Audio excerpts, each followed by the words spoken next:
welcome to Viewpoints podcast brought to you by Equiture, the leading provider of public safety software and training. We are an international leader in public safety training and technology with products geared toward providing tools to help responders stay safe and educated. For those of you who are new to our podcast, we offer these podcasts with a variety of guests geared toward public safety topics, as well as monthly webinars. Today, we are joined by retired Chief of Police Jimmy Perdue. Jimmy joins us from Texas with over 40 years of experience in local government, with a wide variety of experiences and training. One of the projects that Jimmy worked on was facilities. Specifically speaking today, we're going to talk about PSAP Consolidations, a topic near and dear to my own heart. Jimmy, thank you for joining us today. Thank you and good morning. I'm glad to be here. You and I have chatted quite a bit about PSAP consolidations, a fair amount. We've seen them done right, and we've seen them done wrong. Yes. The successes that people have really depend on how aware they are of the pitfalls before the project even begins, of what happens when you bring two entities together. So let's just chat about that. There are really solid arguments regarding consolidations or regionalizations. Those are kind of different, but people use those words, pretty interchangeably. Some agencies I personally have talked to have stated their primary reasons is financial savings. What can you offer to agencies who feel that way? Well, and again, thank you very much for the opportunity to talk about this, because like you, I'm pretty passionate about it. From a small historical context, we down here in Texas, we did our consolidation about 11 years ago. And we actually really went off. We consolidated 4 agencies together on our PSAP. So it was a pretty massive undertaking to bring everything together. And much like on the question you talked about, financial, that was one of the considerations that we did. And we were able to save a considerable amount of money over the last 11, 12 years. In fact, I commissioned a study a few years back, last year, for a local college to do an analysis of how much money we saved. And over those 11 years, we saved almost $6 million in money to the 4 different agencies. And most of that was from savings on staffing, because very simply, when you combine our 4 cities together, there were over 40 FTEs employed. And when you combined it together, we were able to operate the center with less than about 25 total. So you can see just that immediate impact is pretty significant. And then there's also the consolidation of equipment. No longer do you have to buy 4 different CADs or 4 different equipment, 4 different issues, all those sort of things that are multiplications when you have separate entities like that. That's one of the big advocates for a consolidation. There are many, many others, but from a financial standpoint, there's no question that works out well. But again, a lot of that comes back to understanding what you're trying to achieve at the very beginning. And taking the time to understand the implications and what you're trying to accomplish is a big, big part of this, and something I would advocate people need to research before they dive into it. Yeah, the economies of scale is big. I've seen that not be quite as big when agencies are so understaffed to begin with. That they've got to staff up just to bring the agencies together. Yeah, and that's true. We did this now 11, 12 years ago, and when we did it, everybody was fully staffed, so we didn't have that issue. In fact, what we actually did was over the course, it was about a 2-year, 18 months, a 2-year cycle when we started the discussions, and then before we finally did it. And during that process, we used the opportunity to not fill positions. As positions would become available, we would just choose not to fill those positions in individual cities. So we were very adamant about not letting anyone lose their job through that process. Everybody was going to have the opportunity to come over. Some people chose to retire or to change jobs, and we just didn't fill it. So when we actually came to the day of converting over, we only had to bring together a smaller number because had already absorbed those vacancies in the preceding 18 months. So we were trying to be very intentional about it and make sure the employees take care, because it is a very stressful thing for employees. That there's no question about it. When you're bringing together people from other agencies, how are they going to, how's their vacation going to carry over? How's their sick leave? All those sort of very small details are very significant to the employees. So it's not just about equipment. You've always got to keep the people at the forefront so you can make sure that it is well received by everybody. Right. And to do that, you have to get buy-in from stakeholders. And that can sometimes, as I experienced, prove to be difficult. Now, you talked about the employees. My own experience has been with unions. I don't know. Did you have unions where you were doing your consolidation? No, in Texas, we are a right to work state. So unions, while they exist, but they don't exist in the same format that they do in a lot of in other parts of the country. And so we didn't have to deal with union contracts or union agreements or things like that. I would say that if you go back and look at what we did, I would say we took care of all the employees. In fact, there are still, I've got 4 employees that are still working for us now, because we were the receiver of all the employees. Everybody came to us, and they're still working here. Have been our employees for over 12 years, in addition to the 10 or 15 years they did at those other places. So I think we've proven that we have provided the employees the benefits that they needed, looked after their protection, gave them credit for their time that they had at the other places, and did all the things that, my assumption, never having worked in a union world, that would be part of what a union person, if they were to come in here, I would think that they would look and go, yes, they took care of their employees. So I've never had experience that, but I understand that's something you have to consider. Yeah, and it sounds like you did a really great job. Um, when I was dealing with for agencies who are looking at consolidations, there's so much to consider with unions.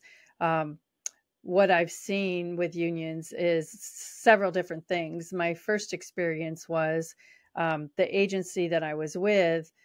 The union voted to bring on the new agency and leave their seniority intact. That's the only time I've ever seen that in all the other consolidations I've seen. So that other agency came in and they slid in, and they came in above other people. That was pretty phenomenal. I was really impressed with how my employees took on the new agency. Um, Another consolidation that I did, we created a new agency from 3 existing agencies. They all came to the new Mhm. agency. And we took the union contract from the biggest agency and modified it. And so all of the employees that came, that's the contract that was used. Uh, but everybody started, uh, except for the biggest agency, everybody started kind of at the bottom. Um, that was kind of different. Also, everyone kind of had the same start date. Right. Um, so so we kind of had to score them. We had to interview them. We had a panel of interviews, and how they came in. 1, 2, 3, 4, 5. That's where their seniority was, and it was all on the same date. And then the Interesting. other way I've seen it is, you're welcome to apply. Now I've never been in a agency that consolidated like that, but we're going to consolidate your agency into ours, and you are welcome to apply. Um, and that's always uncomfortable for the agency Right. that's going to be folding. But those are the different ways I've seen it. Um, so Yeah, it can be. it can be pretty dramatic, and I've seen it both ways. Starting a new agency where everybody comes to this day one. As I said, we made sure we told we were committed to all employees. Everybody was that wanted to come was going to have a job. And we kind of followed that first format you talked about. We took our seniority and we took everybody's seniority, and we just, wherever they fit, they fit. And so when they came in here, somebody who had 20 years of service at another department started here with 20 years of seniority as far as time off, things like that. It wasn't, everybody loved it that way, but I thought that it was the most fair way to honor the employees' work that they had done at the other places. And over the last 10, 12 years, it's proven to be pretty good. Yeah, I agree. I like that. The one agency that I consolidated before the consolidation, one of the lieutenants came over with the stack of employee files, and he says, "Okay, so you're getting all of our employees. Thank goodness." So we talk about buy-in from stakeholders, and he took their employee files and he said, "This one's great. We should have fired this one. We should have fired this one. We should have fired this one." I finally looked at him and I said, "Why didn't you?" He said, "Well, we knew this consolidation was coming eventually, and we figured whoever Yeah. we hired to do your job, you could do it." I was like, oh my Thanks goodness. so much. Yeah. Um, yeah, boy, appreciate that. Um, Yeah. but when you're Uh-huh. talking to PSAPs and government officials, what is your advice on getting the stakeholders together? It's really hard for chiefs and government officials sometimes to give up that what they view as power and control. I mean, that lieutenant, he was, yay, you're getting rid of my PSAP. But not everybody feels that way. What kind of advice do you have to get that cooperative, collaborative feeling going? Yeah, I tell you, like a lot of things, like it's kind of, we talk about policing in general, is that the time to develop a relationship with your community is not during a disaster, and I would say that same thing applies on a consolidation. The time to develop relationships to achieve a successful consolidation is not when you want to do it. It's before that. I knew all of my fellow chiefs. There were three other chiefs, and we were all had been friends for years. We all worked closely together, had great relationships, and so we trusted each other and knew that what we were trying to accomplish was the best thing. And so I kind of took the lead and reached out to each one of them and had conversations. And of course, I had my research to prove what we could do and how the math would work, because everybody wants to know two things. One is what's it going to cost me? And secondly, what is the operational, what are we going to lose or what are we going to get out of this thing? And I was able to show them both that it was financially a good thing based on the preliminary numbers, and that ultimately they were not going to lose. They were actually going to gain a lot, because we were the largest of the four agencies, and so we had resources that they did not have access to, that all of a sudden they were going to get access to. A little small thing. We actually went beyond the PSAP. We actually combined our jail services as well. So we really bit off on it. We did both the dispatch, and then we became the central repository for all prisoners for the four agencies before they go to the county. So we are now and we've actually, through all that, the chiefs actually took the next step of dropping borders on priority one calls. So we now help each other when it comes to delivering calls, and that relationship has just continued. But back to your original question about the initial thing is about developing those trust relationships, so that when you come to them, they know you're not just in a power grab. You're actually there to try to help them achieve better service. And then once you get them individually on board, I spent a lot of time talking to individual council members of those cities, the city managers, the mayors, all with an understanding, because most people don't really understand what goes on when the phone rings. Where does it ring? Frankly, most people really don't care. At least in my community, they just want to call, have somebody answer, and then have a police show up. Uh, as you and I've talked about, some cities have gotten very parochial about the protection of their own, Officer Bob or Officer Joe. And the reality is that's not going to change. The person that answered the phone, I'll tell you one quick story that probably is indicative of is, shortly after we had this happen, the mayor of one of the cities called in a traffic complaint at one thing. And so he called in and said, "This is Mayor Bob at the city." And the dispatcher went, "Okay." because she didn't know Mayor Bob. She didn't know anything about it because she wasn't from that city. And he was very offended that his mayor title didn't get him special treatment. And so I had to work through the mechanics of that, the politics of that. But the reality is that we treat everybody equally because we're somewhat of a neutral third party provider of services, and we give everybody the same service. And so it's worked out okay. But those sort of politics are part of the reality of everything. Yeah, I'm really glad you mentioned that. I've also run into the politics, and I worked really hard with the dispatchers to try and at least have them identify the names of the mayors. So Yes. when the mayors called of the cities, they knew. Uh, the first consolidation I worked with, we had 19 townships. Well, that's a lot of township supervisors, and Yes.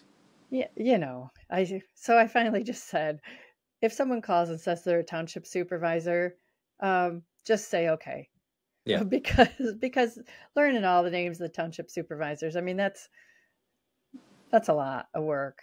It is. And we had that same conversation. Just if they throw a title out, pretend if nothing else that you know who they are and act like you're impressed who they are, and it'll all be fine. So It'll all be fine. yeah. That's right. Um, one of the softer benefits that come along that the people can share with stakeholders is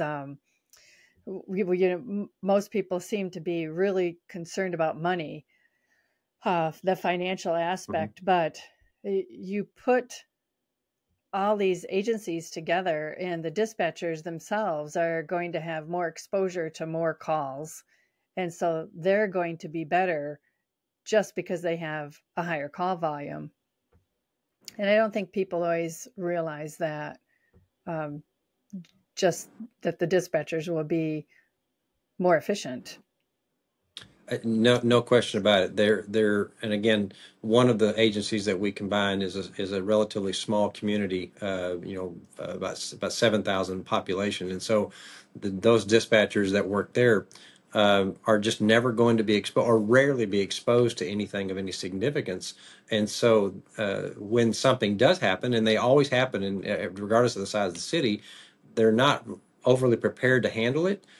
To your point, now that the volume that we have work that we have coming in here, and the experience that they have of handling multiple crises on a weekly basis, when something happens, not to minimize it, but it's just the next crisis. They just handle it and they move forward. And so the service they provide to the citizens as well as to the officers is actually significantly more than they would have ever received before. And I think that took a little time for people to understand that. And one of the biggest challenges, and to go kind of back to your other question about putting it together, is, and this is something that all chiefs and all policymakers have to be willing to do, is because you can't operate a consolidated PSAP with multiple policies. Everybody's got to agree on certain things. This type of call is going to be handled this way. This type of call is going to be handled this way. And to come up with that shared policy is very important for the dispatchers, because otherwise, the poor things can't remember. Do I send one unit here, two units here? And so we all, as chiefs, have to be willing to give up a little bit for the betterment of the whole. And when we did that, we made sure we didn't say it's our policy and that's the way it's going to be. We went through each and every policy, each and every response, all the sort of things to come up with a something we all agree on, so that the dispatchers could only learn one way to do things. And that's really critical to a successful PSAP consolidation, in my opinion. Absolutely, I agree. And you need to include the dispatchers in that mix as well when you're doing, or at least somebody, a representative from the dispatch center. And so that brings me to my next question.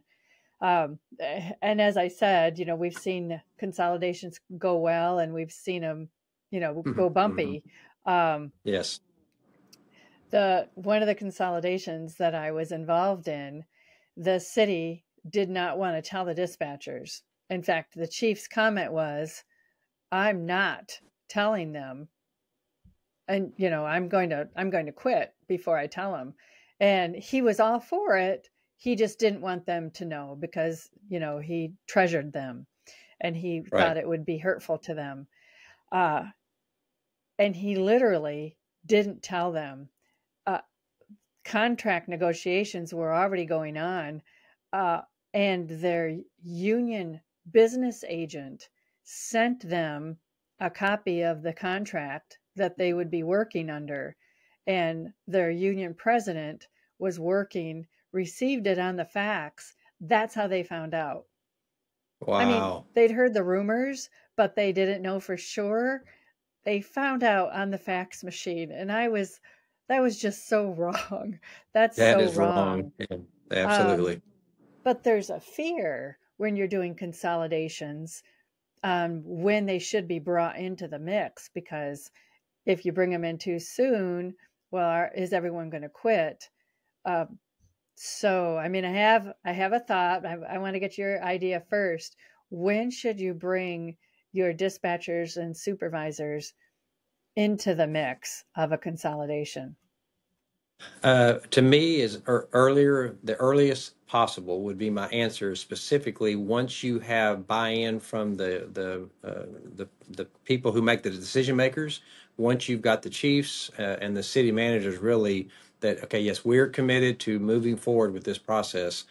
That's when you've got to bring them in on board, and that's got to be done very very carefully as well, because to understand because they're all thinking, am I going to lose my job? Am I going to lose my seniority? What's going to happen? They are the most have at risk of the whole process, and so I just think it's unhealthy, both for the individual and for the organization, for them to sit down there in ignorance and darkness and not know what's happening about their careers and their livelihood and their jobs. And then, secondly, you need them, the people actually doing the work, to help you make sure that it's a successful transition. Because if people aren't going to stick around, you need to know that going forward. You need to know how many people are you going to have to replace. You're going to have to understand all those things. And then it goes back to the policy. I, I don't know what the correct distribution of staffing for a particular call is, but those dispatchers sure do. And so, how can I possibly write a new policy if I don't involve them in that process? As soon as we knew that we had the commitment of the again the city managers or the town managers in certain places and all this the 8 chiefs, because we had 4 police chiefs and 4 fire chiefs to get involved, which was a challenge in and of itself. Then we brought everybody in. We said, okay, we're gonna we have committed to going through this process. We think we're going to do this, but whether we actually do it or not, it will depend upon these conversations. So we brought them in early on, and they kind of got excited actually by being part of it and seeing what could be.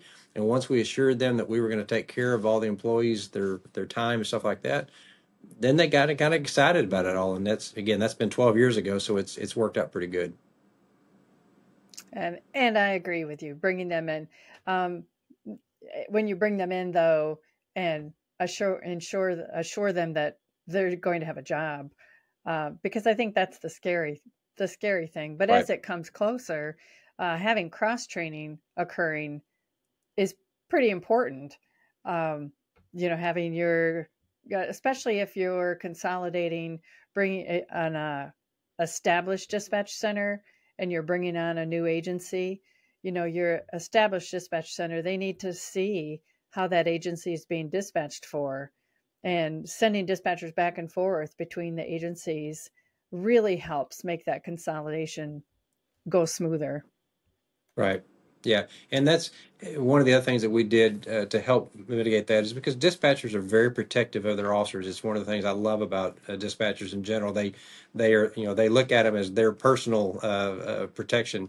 And so when you have the consolidation, you all of a sudden had dispatchers dispatching for people they'd never met, didn't know anything about them. And so we were very intentional early on to try to introduce the police officers from Department A to the dispatchers from City C before they started, so they could understand who these people were. They weren't just some voice. They actually had a, and so we did some events and some activities. We, some coffee, come meet the cop sort of thing, but on an internal standpoint. So we were very intentional about trying to develop the relationships that exist between dispatchers and police officers, and I think it was helpful in the succession to doing that. That's good. Um, so all of those moving pieces, um, especially if you're also in the process of building a new center, um, if you have to have new equipment, um, construction projects, how important do you think project management is during a consolidation? Oh, it's key. There's got to be a central point of information and a central point of decision making.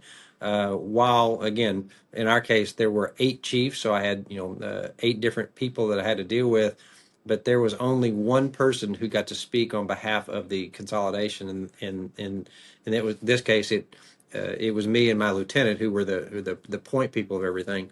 And so when decisions came up, I made it spent a lot of time getting people's input and getting everything. But ultimately, I had to make a decision how things were going to be, and that's what you have to do. And just to your point, managing the equipment, we were very fortunate that we did it in stages to where we consolidated into our old building, but then about 2 years after that, we actually built a new police department, and so we were able to build a purposely designed shared PSAP facility where everybody moved into. So we had already made the move, and so it was just simply moving it to another location and expanding and actually providing us the room that we all needed anyway. So in that way, it became, and that was very intentional on our part, because that way everybody came into the new place on day one, and it wasn't the old place that everybody else had access to. It was the new place we all moved into together, which was very helpful. But having a project manager through both the personnel and the equipment and the move and how you shut down one place, bring it over, is critical. You cannot operate a PSAP consolidation with a committee. You have a committee to help, but ultimately, there's got to be a single person who's processing all those things and being, as you said, the project manager. It's very key to that. So you mentioned equipment during a consolidation. Equipment can be a factor. Hmm. Um, should you take equipment from the one PSAP and try and bring it in because you're expanding? So you had 4 agencies. Um, when agencies are looking, I mean, we could probably talk another hour about this, but when agencies are looking at consolidating, what would your recommendation be if money is a factor and there's only so much to make this consolidation happen? uh, how would you recommend they look at the equipment? Well, obviously the first thing is what can be reused, and reused as much as possible. What can you combine? Unfortunately, we all usually have different versions of different things, different type servers, different ages, different manufacturers, and they don't always are compatible.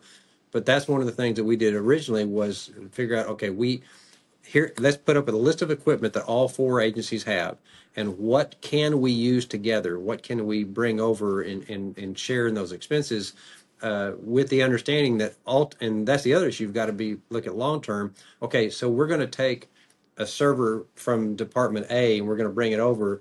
Well, eventually that server is going to go away. Where does that cost lie? Who's when that in 2 years when that's replaced? Does that cost now borne by the consolidated group or by the individual? So you just have to make sure you think through the longer term implications of that. We actually, as if I didn't have enough pain to go through, made the decision to convert to a new CAD during the middle of the consolidation. So because we had disparate CADs in the cities, and we had to be on a single platform, and I acquiesced to change our CAD to a new one to accommodate the other 3, And so my people were not happy with the fact that they were having to change to accommodate everybody else. So we all had to endure a little pain. But again, it was what was had it because we had to operate under one system, and also recognizing the financial constraints on each one. We took a lesser expensive CAD because that's what the group could afford at the time in order to make sure that we could bring everybody together. Ultimately, go forward 5-6 years, we were able to go and purchase a new one that was more upgraded and more appropriate to that size of a consolidated group.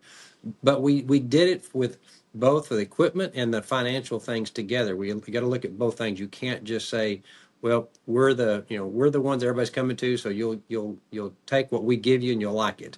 That's a recipe for disaster if that happens that way.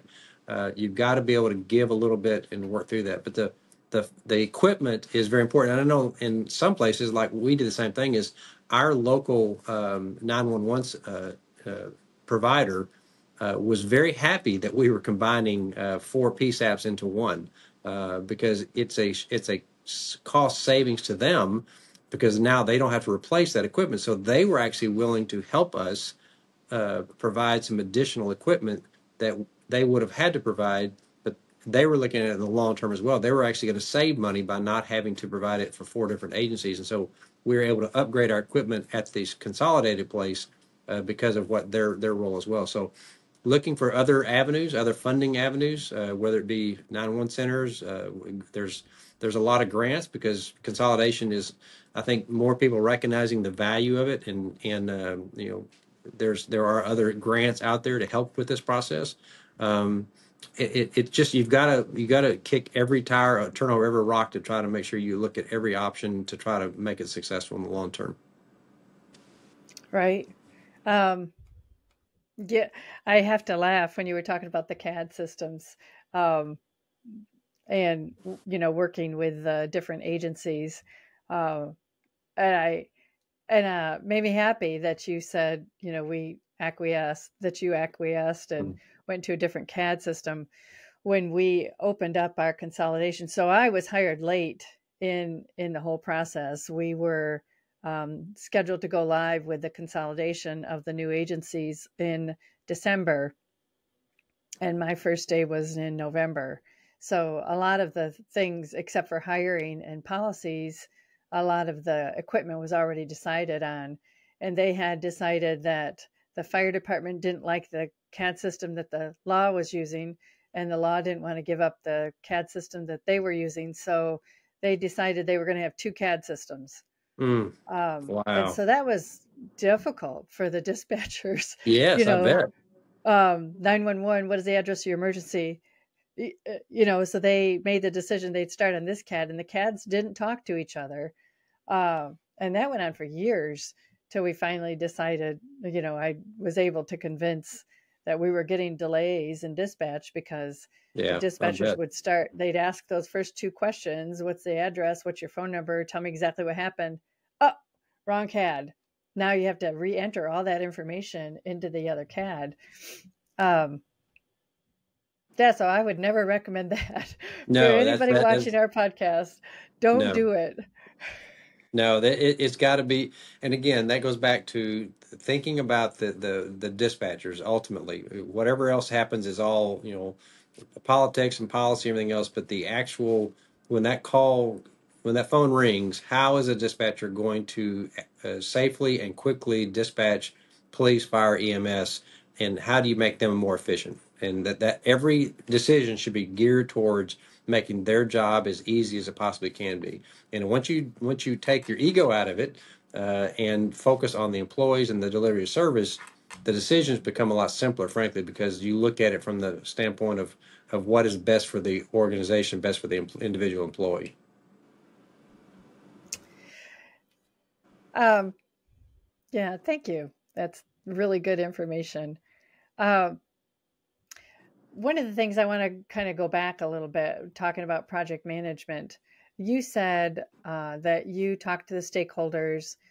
So when we start on a project, any kind of a project, we always start with the end in mind. How would you tell people to pick the end? Um, like, how should they kind of forecast when they can get this consolidation done? I mean, that's kind of a hard moving date. How would they do that? You're right. It is a hard moving date. But we set about saying, okay, um, look in broad terms. We think it's going to take us about 2 months to do this, 4 months to do this, 6 months to do this, and came up with when we went to talk to everybody, they asked, well, when can we do this? And my feeling was, I think the comment was, I think we can accomplish everything that we need done in 24 months. And that was just kind of, there's nothing magical about that. That was just more of a, I'll say, spit in the wind, hope you hit it right. It was based on, you went through and said, okay, how long does it take to move equipment? How long does it take to do process people? How long to do all this stuff? And you come up with a benchmark idea. But the biggest thing, to your point, is understanding what you want to accomplish. That has to be decided first. You do have to start with the end in mind. What do you want out of this? Do you want in some places down here in Texas, there's a different police and fire dispatch centers. And that's not us. We're all combined. But do you want to have it all together? Do you want to physically have it in one room? What about call takers and dispatchers? You can have them separately. So you almost have to design what you want and then build into that, because that'll help you decide how much time it's going to take to accomplish all the things you need to do. So when we started, sat down with all the chiefs and said, okay, we want to do this. Here's what we want it to look like. Here's how we think it should be.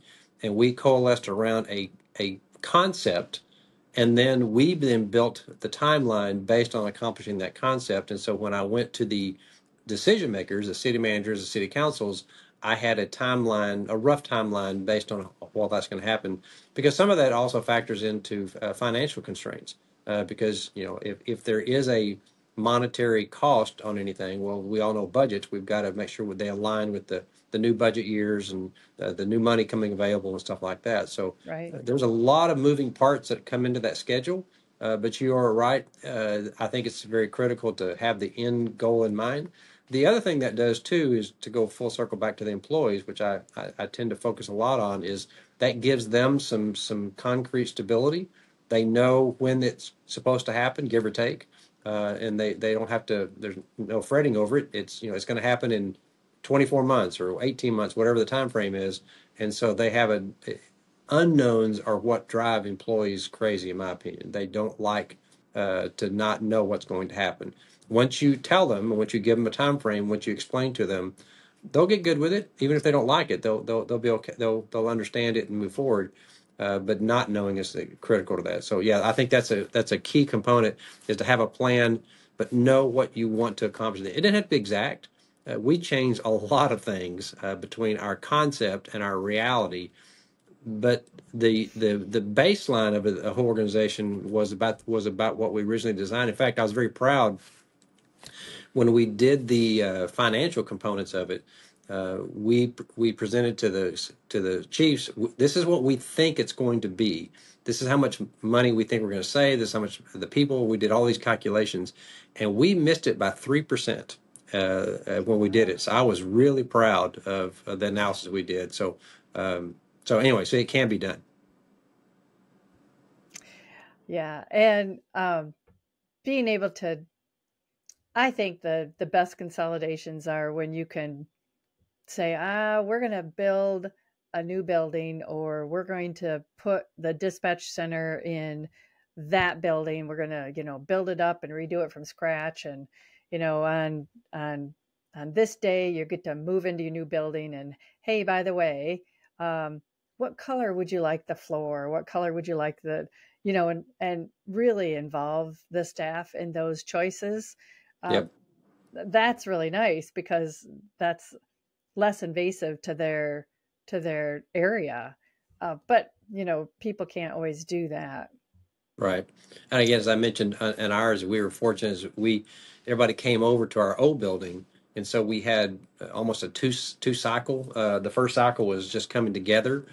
But then to your point is when we were designing our new facility, they all got a hand in selecting things like carpet color and wall color and design and furniture. And we actually took them to a furniture store and said, "This is what it's going to have. What do you want on these things?" And so they were very instrumental in all. And again, even having said that, we designed it a certain way, and it's been operating that way for about 10 years. And just last year, we made a pretty significant decision because they said it wasn't working as they thought.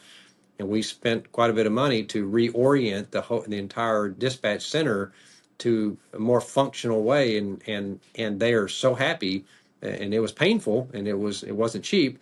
But again, I can't afford to have dispatchers not, I won't say happy, but at least content with their working environment, because they're in there so much, and we've got to make sure we meet their needs, because we ask so much of dispatchers. Right. And I really want to point that out to any of the stakeholders that we might have listening. Um, as I said, the one dispatch center that I was in, I got there late. I was hired late in the game. If you're going to hire a director, they should be hired really early on in the Yes. process. Um, but I wasn't, and that's okay. We made do, but the design of the flow of the center was really quite dysfunctional.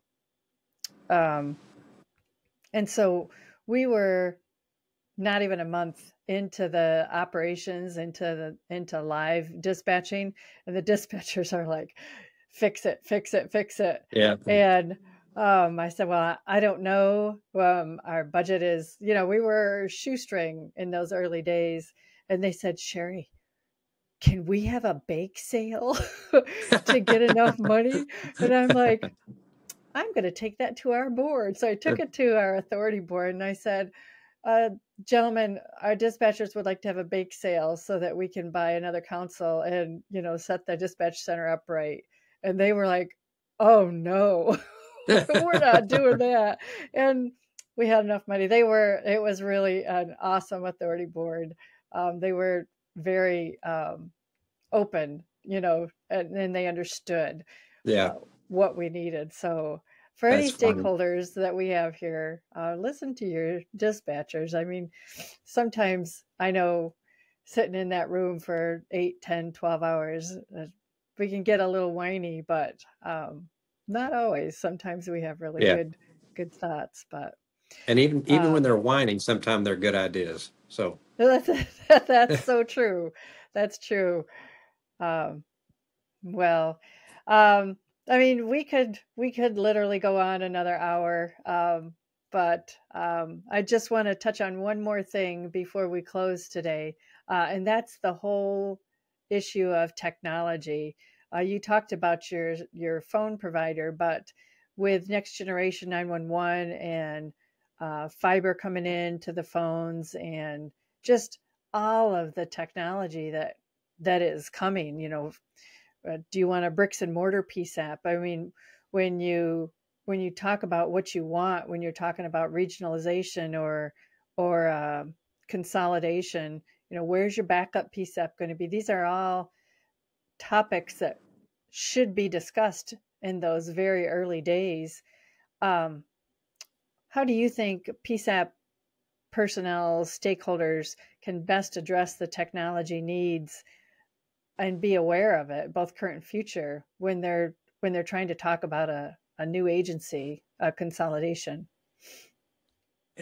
yeah, I think about the differences between when we started this discussion, and now I guess it'd be 14 years ago, and today, and the technology. We couldn't even imagine 14 years ago what we have now.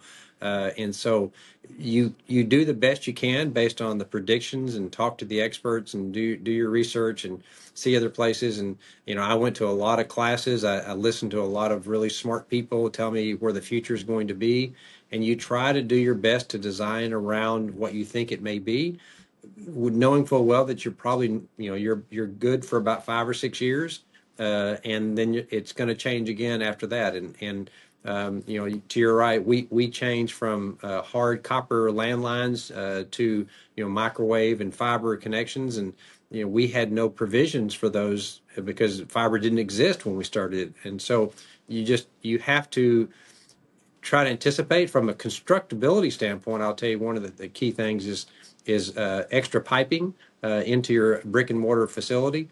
PVC is cheap, and so I know I'm also involved in helping some other chiefs in designing their police facility, and I always say is whatever the requirement is, add 2 additional pipes into your dispatch center, empty, just big 6-inch PVC pipes, because at some point in the future, you're going to need to bring some other thing into that room, and the least disruptive you can be, the better it is. And so, during construction is the cheapest time to install that PVC pipe.